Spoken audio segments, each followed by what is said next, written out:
শ্রীলঙ্কার সঙ্গে ইন্ডিয়ার ম্যাচ দেখে মজা চলে এসছে, কিন্তু আমি ভাবছি যে শ্রীলঙ্কা প্রথম দিকে ভালো খেললো কিন্তু সুপার 4-এ উঠে তারা ভালো খেলতে পারলো না।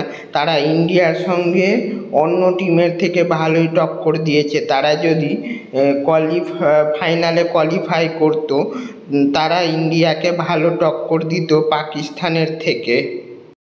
পাকিস্তানের সঙ্গে ম্যাচ তো দেখে মনে হয় একতরফা ম্যাচ, কিন্তু শ্রীলঙ্কার সঙ্গে ম্যাচটা দেখে মনে হলো একটা টক্করের ম্যাচ হলো এবং ভালো দলের সঙ্গে খেলা হয়েছে। ম্যাচটা দেখে মজা চলে আসলো। ম্যাচ দেখা একবারে মজা ওসুল হয়ে গেল, সব কিছু একবারে সেই লেভেলের হয়েছে। আর ইন্ডিয়ার খেলাতে আরেকটু ইমপ্রুভ করা দরকার, কারণ তাদের ফিল্ডিংটা খারাপ হচ্ছে। ব্যাটিংটা ভালো করেছে, আর ব্যাটিংটা আরেকটু ভালো করা উচিত ছিল। বলিংটা তারা ভালো করেছে, কিন্তু তাদের বলিংটাতেও একটু ভালো করা উচিত, কারণ তাদের ব্যাটিংটাও মোটামুটি, বলিংটাও মোটামুটি হয়েছে। ফিল্ডিংটা তো ভালো করতে পারেনি, কিন্তু শ্রীলঙ্কার সুপার ওভারের ম্যাচে, ইন্ডিয়া ভার্সেস শ্রীলঙ্কার সুপার ওভারের ম্যাচে আমি বুঝতে পারলাম না যে নিশাঙ্কাকে কেন খেলতে নামালো না।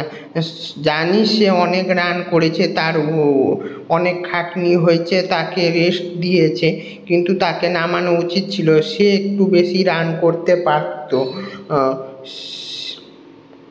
সে যদি অল্প রান করেও আউট হয়ে যেত, তাতেও মানা যেত যে সে বেশি রান করেছে, খেলেছে, সে তার উপরে অনেক চাপ ছিল, তাই সে তাড়াতাড়ি আউট হয়ে গেছে।